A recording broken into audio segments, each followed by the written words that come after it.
പരിശുദ്ധ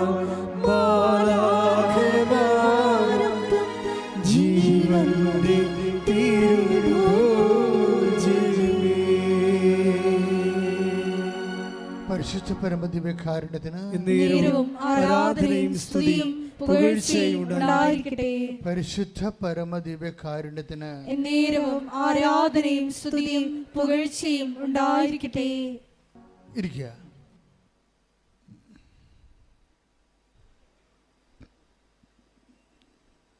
പ്രിയപ്പെട്ടവരെ,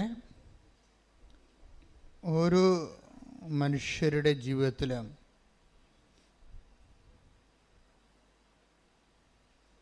ദൈവത്തിൻ്റെ പാദനിസ്വനങ്ങൾ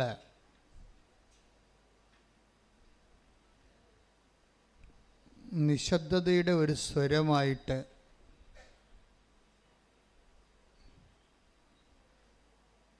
നമുക്ക് വിവേചിക്കാൻ കഴിയുന്നിടത്ത് വെച്ച് നമ്മുടെ ആധ്യാത്മിക മനുഷ്യൻ ഉണർച്ച പ്രാപിച്ചു വരുന്നുവെന്ന് നമ്മൾക്ക് കരുതാൻ പറ്റും. പക്ഷെ എന്താണ് ഇങ്ങനെ പറയണമെന്ന് ചോദിച്ചു കഴിഞ്ഞാൽ, കഴിഞ്ഞ ദിവസങ്ങളിൽ ഇവിടെ ഒരു സാക്ഷ്യം ഉണ്ടായി. ബഹുമാനപ്പെട്ട കൊച്ചച്ഛൻ ആ വിഷയത്തെക്കുറിച്ച് ചെറുതായിട്ടൊന്ന് സൂചിപ്പിച്ചായിരുന്നു.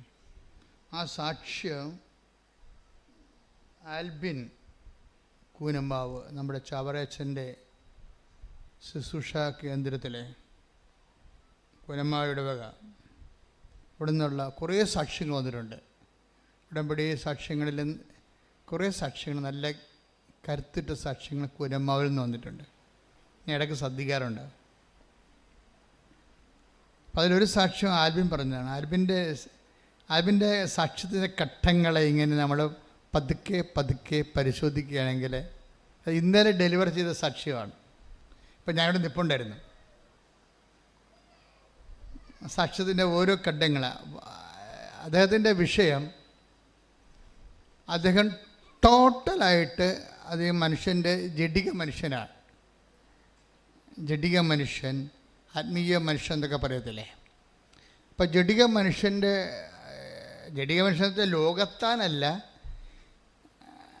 ദൈവത്തിന് ഒരു നമ്മുടെ ജീവിതത്തിൽ ഒരു 30% സ്പേസ് മാത്രം ദൈവത്തിന് കൊടുക്കുകയും ബാക്കി 70% നമ്മളുടെ ബുദ്ധി കൊണ്ട്, കഴിവ് കൊണ്ട് കൈകാര്യം ചെയ്യേണ്ടതാണെന്ന് ധരിച്ചിട്ട് മൊത്തം മസിൽ പവർ, മണി പവർ എല്ലാം ഇൻവെസ്റ്റ് ചെയ്തതുകൊണ്ട് സ്വന്തം ജീവിത വിജയത്തിന് വേണ്ടി തൻ്റെ കഴിവിൽ മാത്രം ആശ്രയിച്ച് മുന്നേറുന്ന മനുഷ്യരാണ് ജഡിക മനുഷ്യർ. അവർ ചെയ്യണ തെറ്റാണെന്നല്ല, മാനുഷ്യമായിട്ടൊക്കെ ശരിയാണ്,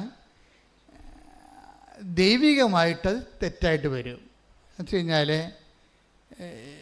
നമ്മുടെ കഴിവിൽ നമ്മുടെ ബുദ്ധി, നമ്മുടെ കഴിവ്, നമ്മുടെ ശക്തി. ഇപ്പോൾ ചില പൊട്ടന്മാർ പറഞ്ഞു അത് ദൈവം തന്നതല്ലേ, പിന്നെ എന്താ കുഴപ്പം, അതിലെല്ലാം ആശ്രയിക്കുമ്പോൾ ദൈവത്തെ തന്നെയല്ലേ നമ്മൾ ബഹുത്വപ്പെടുത്തുന്നത്. നോ. അവിടുത്തെ വരുന്ന പ്രശ്നം എന്ന് വെച്ച് കഴിഞ്ഞാൽ, നമ്മൾ ഇപ്പം നിങ്ങൾ തന്നെ ചിലർ അപ്പന്മാരോട് കാർക്കശ്യമായിട്ട് പറയും, എന്താ, ഞാൻ പഠിച്ചു അതുകൊണ്ട് ഞാൻ ജയിച്ചു, കുടുംബം എനിക്ക് വേണ്ടി ഒന്നും ചെയ്തിട്ടില്ല, അങ്ങനെ പറയും. അങ്ങനെ പറയുന്ന കുറേ വിഡ്ഢിയാന്മാരുണ്ട്.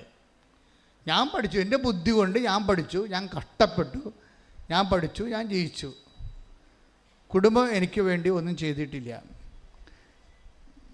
ചില വിഡ്ഢിയാന്മാരുടെ പ്രശ്നം, അവർ നാക്ക് കൊണ്ട് എപ്പോഴും ജയിച്ചുകൊണ്ടിരിക്കും, ജീവിതം കൊണ്ട് തോറ്റുകൊണ്ടിരിക്കും.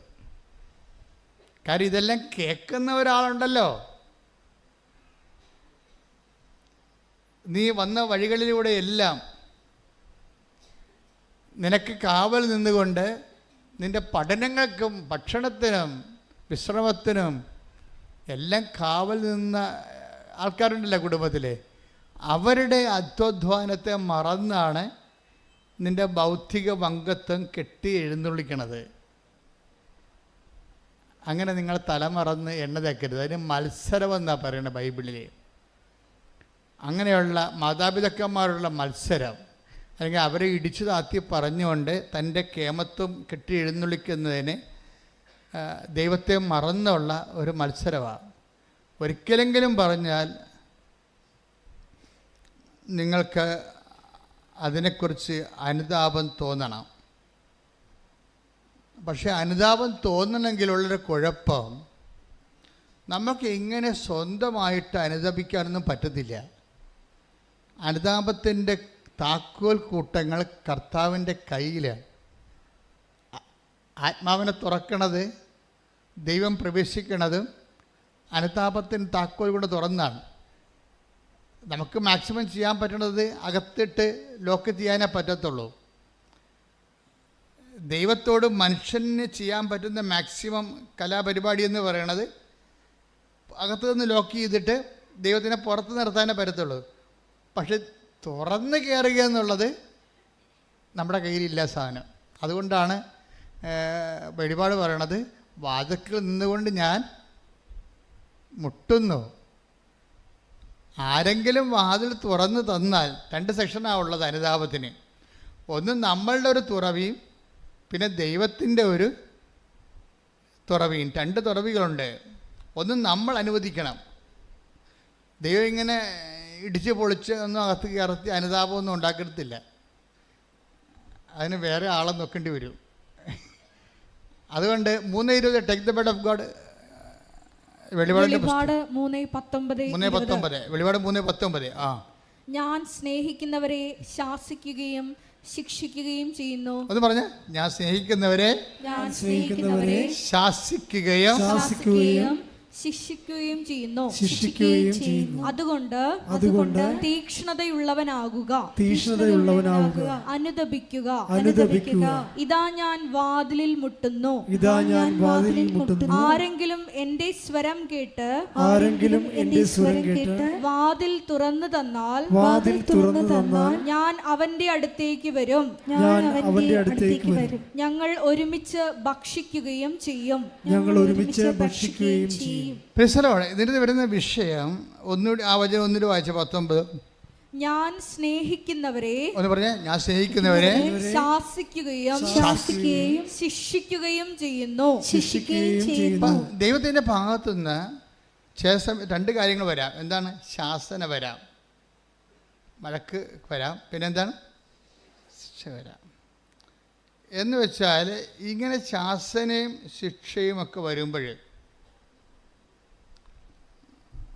സ്വാഭാവികമായിട്ട് ചില ആൾക്കാർ അതിനോട് പിന്നെ പതുക്കെ ശാസനയും ശിക്ഷയുമുള്ള ന്യായവിധിയും കഷ്ടപ്പെട്ട് പ്രാർത്ഥിക്കുന്നത്. പ്രാർത്ഥിച്ചിട്ട് പിന്നെയും ദുഃഖവും കഷ്ടപ്പാടും തന്നെയാണല്ലോ വരണത്. നമ്മുടെ വഴിയിൽ പിന്നെയും ക്ലേശമാണല്ലോ.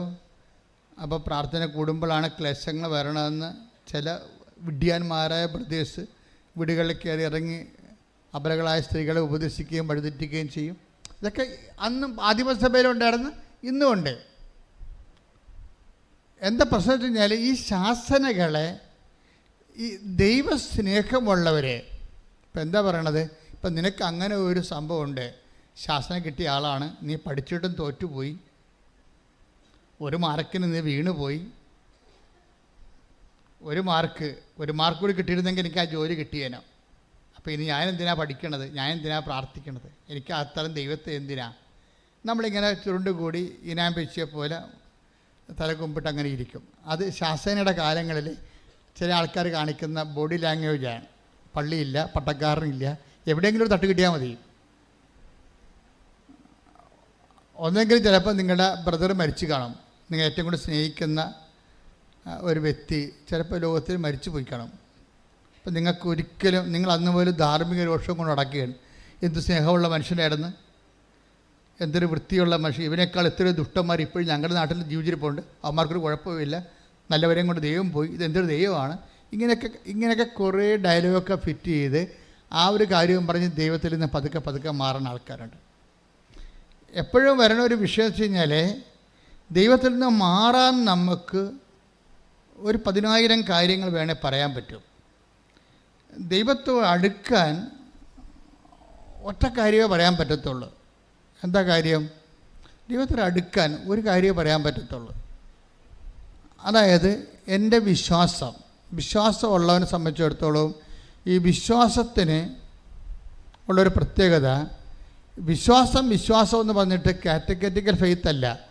ഒരു ഇഷ്യൂ അതിനെ എങ്ങനെയാണ്, ഒരു ഇഷ്യൂ കഴിഞ്ഞു എന്നിട്ട് പിന്നെ എന്താണ് അവശേഷിക്കണത്. പണ്ട് ഈ കമ്പിത്തിരി എന്ന് പറഞ്ഞ സംഭവമാണ്, ഇപ്പോൾ ഉണ്ടോയെന്ന് അറിയത്തില്ല. ഉണ്ടോ കമ്പിത്തിരി? ഉണ്ടോ ഇപ്പോൾ? ഉണ്ടോ?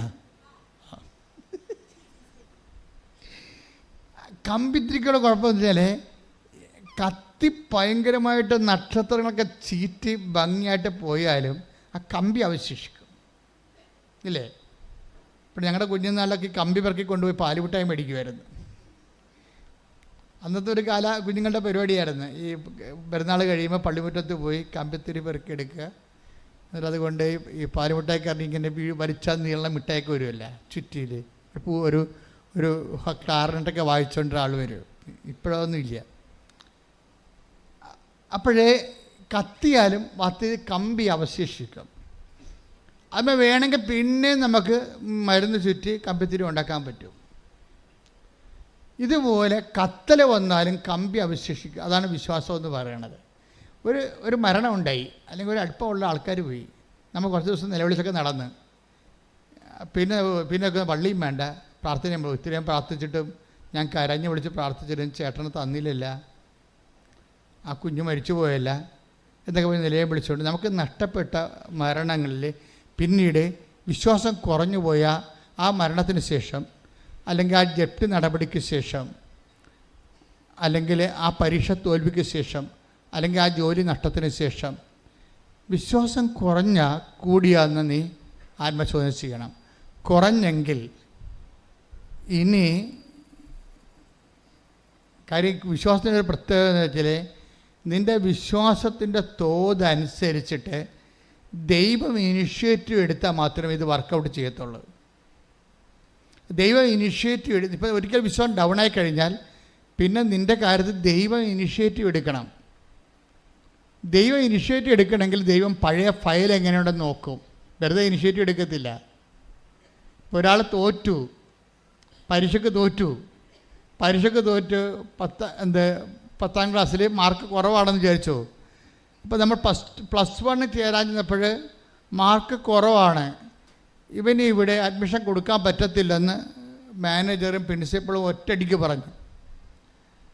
അപ്പോഴാരെങ്കിലും അധ്യാപകർ നമ്മളോട് അല്പം താപമുള്ളവർ നമ്മളറിയാവുന്ന പറഞ്ഞു, സാറേ അവൻ്റെ സർട്ടിഫിക്കറ്റ് അല്ല, അവൻ്റെ മറ്റ് സർട്ടിഫിക്കറ്റൊക്കെ ഒന്ന് നോക്കിയേ, അവൻ്റെ എക്സ്ട്രാ കരിക്കുലറായിട്ടുള്ള അവൻ ജില്ലയിലൊക്കെ കളിക്കാൻ പോയിട്ടുള്ളതാണെന്ന് കേട്ടിട്ടുണ്ട്,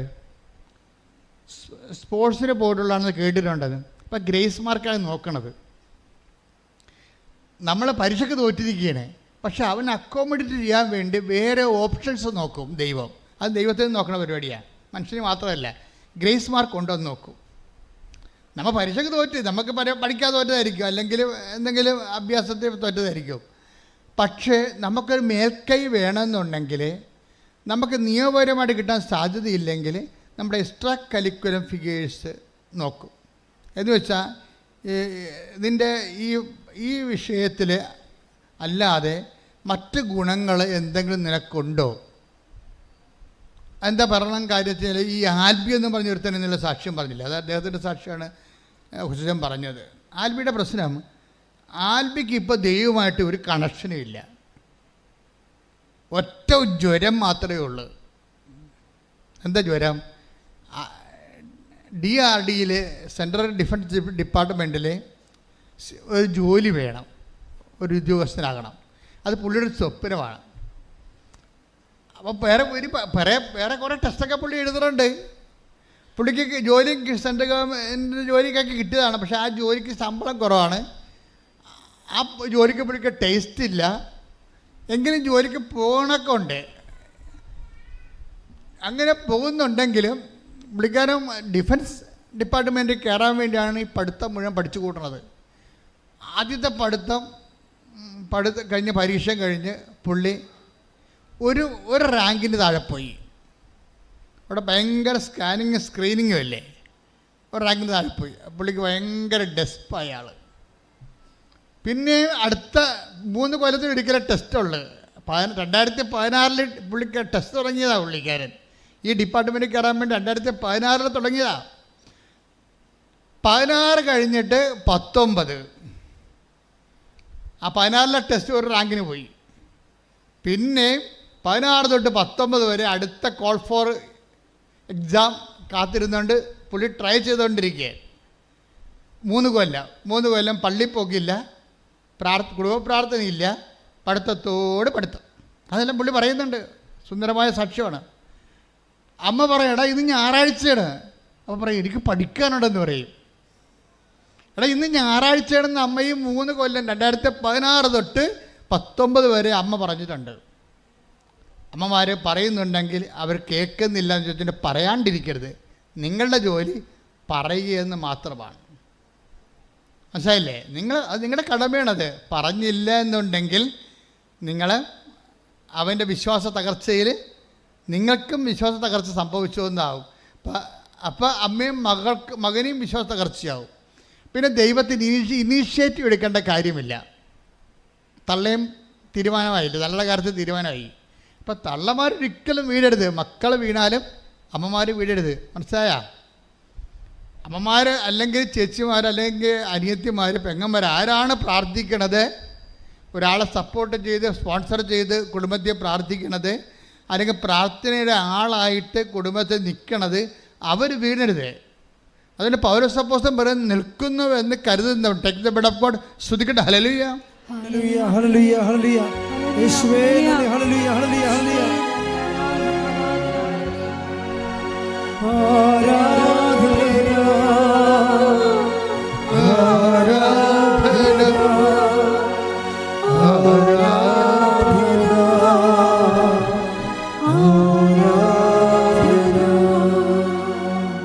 കൊരിന്തോസ് 10:12. 1 കൊരിന്തോസ് 10:12. ആകയാൽ നിൽക്കുന്നു എന്ന് വിചാരിക്കുന്നവൻ വീഴാതെ സൂക്ഷിച്ചുകൊള്ളട്ടെ. വീണ് കിടക്കുന്നതിനെ കുറിച്ച് ദൈവം അഡ്രസ്സ് ചെയ്യുന്നില്ല. അത് മനസ്സിലാക്കണം. അയാളുടെ കാര്യത്തിൽ തീരുമാനമായി. വീണ് കിടക്കുന്നതിന് അഡ്രസ്സ് ചെയ്യുന്നില്ല. അത് നിസ്സാര കാര്യമല്ല. ദൈവം നിൽക്കുന്ന ആളാണ്. ദൈവത്തിൻ്റെ ക്യാമറ ഈ നിൽക്കുന്ന ആളിലേക്കാൻ തിരിയാണ്. വീണ് കിടപ്പുണ്ട്, അവൻ ശവമായി പോയി. അവിടെ ഒരുത്തൻ നിപ്പുണ്ട്, അവൻ്റെ അമ്മ സ്പോൺസർ അവന് വേണ്ടി പ്രാർത്ഥിച്ചുകൊണ്ട് അമ്മ നിപ്പുണ്ട്. ദൈവത്തിൻ്റെ കണ്ണെപ്പോഴും ഈ നിൽക്കുന്ന അമ്മയിലാക്കാണ്. അതിലെന്താ പറയണത്? നീ നിൽക്കുകയാണിപ്പോൾ, പക്ഷെ നിൽക്കുന്നതെന്ന് കരുതുന്ന നീയും വീഴാതെ നോക്കണം എന്ന് പറയും. പ്രാർത്ഥിക്കുക, കർത്താവേ വിശ്വാസത്തിലെ ദൈവസ്നേഹത്തിലെ പ്രത്യാശയിലെ നിൽക്കുന്നുവെന്ന് കരുതുന്ന ഞാൻ വീഴാതിരിക്കുവാൻ അമ്മേ പരിശുദ്ധമ്മേ അമ്മയുടെ പൊൻകരങ്ങളിലെ എന്റെ വിശ്വാസത്തെ താങ്ങി നിർത്തണമേ. എന്റെ വിശ്വാസത്തെ താങ്ങി നിർത്തണമേ. എന്റെ വിശ്വാസത്തെ താങ്ങി നിർത്തണമേ.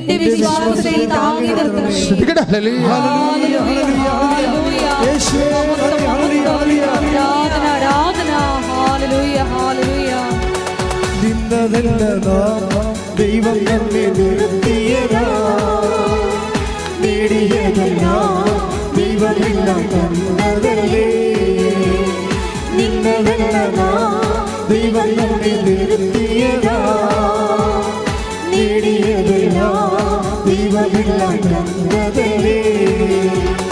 നടത്തിയ വിധങ്ങളെ ഓർത്തിടുമ്പോ നന്ദിയോടെ നാഥന് സ്തുതി പാടിയ. നടത്തിയ വിധങ്ങളെ ഓർത്തിടുമ്പോ നന്ദിയോടെ നാഥന് സ്തുതി പാടിയ. ഇത്രത്തോളം ചെയ്യുന്ന ദൈവത്തിന് സ്തോത്രം, ഇതുവരെ കരുതി രക്ഷകന് സ്തോത്രം. ഇത്രത്തോളം ചെയ്യുന്ന ദൈവത്തിന് സ്തോത്രം, ഇതുവരെ കരുതി രക്ഷകന് സ്തോത്രം. ഇനിയും കൃപ തോന്നി കരുതിടണേ, ഇനിയും നടത്തണേ തിരുഹിതം. ഇനിയും കൃപ തോന്നി കരുതിടണേ, ഇനിയും നടത്തണേ തിരുഹിതം. പരിശുദ്ധ പരമ ദിവ്യകാരുണ്യത്തിന് ആരാധനയും സ്തുതിയും പുകഴ്ചയും ഉണ്ടായിരിക്കട്ടെ. ഇനി വീണുപോയി എന്ന് വിചാരിച്ചുകൊണ്ട് ചത്തുപോയെന്ന് കരുതരുത്. വീണുപോയവന് നീ നിൻ്റെ പഴയ ഫയലിൽ എക്സ്ട്രാ കരിക്കുലം എല്ലാം ഉണ്ടെങ്കിൽ ദൈവത്തിന് ഒരു കരുണ തോന്നാൻ സാധ്യതയുണ്ട്. വീണ് പോയവൻ അവിടെ കിടന്ന് ചത്തുപോകണമെന്ന് നീ വിചാരിക്കരുത്. വീണ് പോയെങ്കിൽ ഇപ്പം ആൽബിൻ്റെ കാര്യം എന്താ? ആൽബിന് വീണ്ടും അവൻ 2019 പരീക്ഷ എഴുതും. 3 കൊല്ലം പഠിച്ച് ദൈവത്തെ മറന്ന് സ്വന്തം ബുദ്ധിയിൽ സ്വന്തം കഴിവിൽ ആശ്രയിച്ചുകൊണ്ട് കുടുംബ പ്രാർത്ഥനയില്ല, കുമ്പസാരമില്ല, കുർബാനയില്ല, ഇതൊന്നുമില്ലാതെ പഠനം തന്നെ എടുത്തിട്ട് 2019 6 കൊല്ലം ദൈവമില്ലാത്തൊരു ജീവിതം ഇല്ലേ? 2019 പോയി പരീക്ഷ എഴുതും. 16 തോറ്റു, 19 ഒരു റാങ്കിന് തോറ്റു. അപ്പോൾ പുള്ളിക്കാരൻ പറയണത് എനിക്ക് ഡെലീരിയമായി പോയെന്നാണ് പറയണത്. പനി ബാധിച്ചിട്ട് ഡിപ്രഷൻ കയറി ബോധം പോയി. ഞാൻ പിന്നെ മുറി അടച്ചിട്ട് ഭ്രാന്തായിട്ട് അകത്തിരിക്കുകയാണെന്ന്. ആ പ്രശ്നത്താ നമ്മൾ ദൈവത്തിൻ്റെ ദൈവിക കൃപ കുറയുന്ന അനുസരിച്ച് കൊണ്ട് മസിൽ പവറിലും മണി പവറിലും സ്വന്തം കഴിവ് ആശ്രയിച്ച് മാത്രം പരാജയം വാങ്ങിക്കുമ്പോൾ നമ്മൾ ഡിപ്രസ്ഡായി പോയി കഴിഞ്ഞാൽ പരാജയ പ്രശ്നം നമ്മളെ താങ്ങാൻ ആരുമില്ല. ഇവന് ഡിപ്രഷനായി. അപ്പോൾ അവൻ പറയും എനിക്കൊരു സൈക്കോളജിസ്റ്റിനെ കാണുന്ന മണ്ണാൻ കെട്ട. അങ്ങനെയാണ് സംഭവം. ഈ നശിച്ചവന് എല്ലാം ഇതുപോലെയുള്ള ചിന്ത വരത്തുള്ളൂ. സൈക്കോളജിസ്റ്റ് മോശമാണെന്ന് പറഞ്ഞില്ല. കാരണം അവൻ്റെ പ്രശ്നം സൈക്കോളജിസ്റ്റിനെ കാണുന്നതല്ല പ്രശ്നം തീരണത്. അതാണ് വിഷയം. സൈക്കോളജിസ്റ്റും കൗൺസിലിംഗ് നല്ലതായിരിക്കും, പക്ഷെ അവൻ്റെ വിഷയത്തിൽ ഹീൽ ചെയ്യാൻ അവനെ തൽക്കാലം ഡിപ്രഷനിൽ നിന്നൊന്ന് ഉയർത്തി നിർത്താം. പക്ഷെ അവൻ്റെ പ്രശ്നം അതല്ലല്ലോ, അവൻ്റെ ജീവിതം വീണ്ടെടുക്കുകയല്ലേ. നമ്മുടെ മാനസിക നില വീണ്ടെടുക്കണത് maybe it is a good thing. പക്ഷെ അവൻ്റെ പ്രശ്നം അതല്ല, അവൻ്റെ ജീവിതം വീണ്ടെടുക്കണം. ഇപ്പോൾ അവൻ സംസാരിക്കുന്നില്ല ആരോടും, ഡിപ്രസ്ഡായിട്ട് മുറിയും പൂട്ടി അകത്തിരിക്കുകയാണ്. ആരെന്നെ രക്ഷിക്കും എന്ന് വിചാരിച്ചുകൊണ്ടിരിക്കുകയാണ്. ഈ എല്ലാവരുടെ ജീവിതത്തിലുണ്ടാകും ആര് എന്നെ രക്ഷിക്കുമെന്ന്. ആരെന്നെ രക്ഷിക്കും? ഇപ്പോൾ നമ്മൾ പല കാര്യം പറയും. സൂപ്പർ സ്പെഷ്യാലിറ്റി ആശുപത്രിയിൽ പോകാം, അല്ലെങ്കിൽ ജ്യോത്സ്യൻ്റെ അടുത്ത് പോകാം, അല്ലെങ്കിൽ ഇങ്ങനെ ഓരോ കാര്യം നമുക്ക് പറയാം.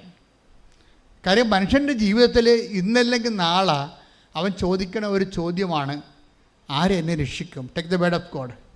ശ്രദ്ധിക്കട്ടെ. ഹല്ലേലൂയ. റോമ 7:24. റോമ 7:24. ഞാൻ ദുർഭഗനായ മനുഷ്യൻ. പ്രൈസ് ദി ലോർഡ് എന്ന് പറഞ്ഞാൽ ഞാൻ ദുർഭഗനായ മനുഷ്യൻ. ഇതാണ് ദുർഭഗനായ മനുഷ്യൻ. എന്താ കാര്യം? 2016 എഴുതി തോറ്റു, ഒരു റാങ്കിന് തോറ്റു. വീണ്ടും 3 കൊല്ലം ദൈവത്തെ മറന്നുകൊണ്ട് ജീവിച്ചു, പഠിച്ചു, പരീക്ഷ സ്വന്തം കഴിവിൽ ആശ്രയിച്ചു പരീക്ഷ എഴുതി. വീണ്ടും 2019 തോറ്റു, ഡിപ്രഷനായി, മുറിയടച്ചിട്ടു, മിണ്ടാണ്ട് അവിടെ ഇരിപ്പാണ്. എന്നെ ആര് രക്ഷിക്കും? ഞാൻ ദുർഭഗനായ മനുഷ്യ. പറഞ്ഞേ, മരണത്തിന് അധീനമായ ഈ ശരീരത്തിൽ നിന്ന് എന്നെ ആര് മോചിപ്പിക്കും? അപ്പൊ ഇന്നല്ലെങ്കിൽ നാളെ നമ്മുടെ ജീവിതത്തിലെ മരണത്തിന് അധീനമായ ഈ ഡിപ്രസീവ് സ്റ്റേറ്റിൽ നിന്ന്, ഈ തകർച്ചയിൽ നിന്ന് ആരെന്നെ മോചിപ്പിക്കും എന്ന് ചോദിക്കാത്തവരാരുമില്ല. ആരെന്നെ മോചിപ്പിക്കുമെന്ന് ചോദിച്ചാൽ ലോകത്തിലെ ഒരു പുസ്തകം മാത്രമേ മറുപടി. അതാണ് ജീവിതത്തിൽ ജപ്തി ആയാലും, ബിസിനസ് തകർച്ചയായാലും, പരീക്ഷ തകർച്ചയായാലും, ആരോഗ്യ തകർച്ചയായാലും ചില സമയത്ത് തകർന്നു പോകാം. അവിടെ കിടന്നുകൊണ്ട് അവൻ ചോദിക്കുന്ന ചോദ്യമാണ് എന്താണ്? ആരെന്നെ മോചിപ്പിക്കും? ആരെന്നെ മോചിപ്പിക്കുമെന്ന് മനുഷ്യരാശിയുടെ ഒപ്പം പക്ഷം നിന്നുകൊണ്ട് ചോദിക്കുന്ന പുസ്തകമാണ് ബൈബിൾ. ആരെന്നെ മോചിപ്പിക്കുമെന്ന് നിങ്ങൾക്ക് വേണ്ടി ചോദിക്കുകയാണ് ബൈബിൾ. ബൈബിളിനൊരു കയ്യടി കൊടുത്തേ. ശ്രദ്ധിക്കട്ടെ. ഹല്ലേലൂയ, ഹല്ലേലൂയ, ഹല്ലേലൂയ, ഹല്ലേലൂയ, ഹല്ലേലൂയ. ശ്രദ്ധിക്കട്ടെ. ഹല്ലേലൂയ, ഹല്ലേലൂയ, ഹല്ലേലൂയ, ഹല്ലേലൂയ. ഞങ്ങളുടെ എല്ലാ ആവലാദികൾക്കും ചോദ്യങ്ങൾക്കുമുള്ള ഉത്തരം ഞങ്ങൾക്ക് തരുന്നത് നന്ദി പറയുന്നു. ഹല്ലേലൂയ, ഹല്ലേലൂയ. മഹത്വം, മഹത്വം.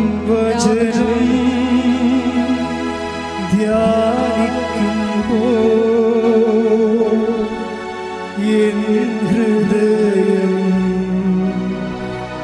ആശ്വസിക്കും. കൂരിരുളിൽ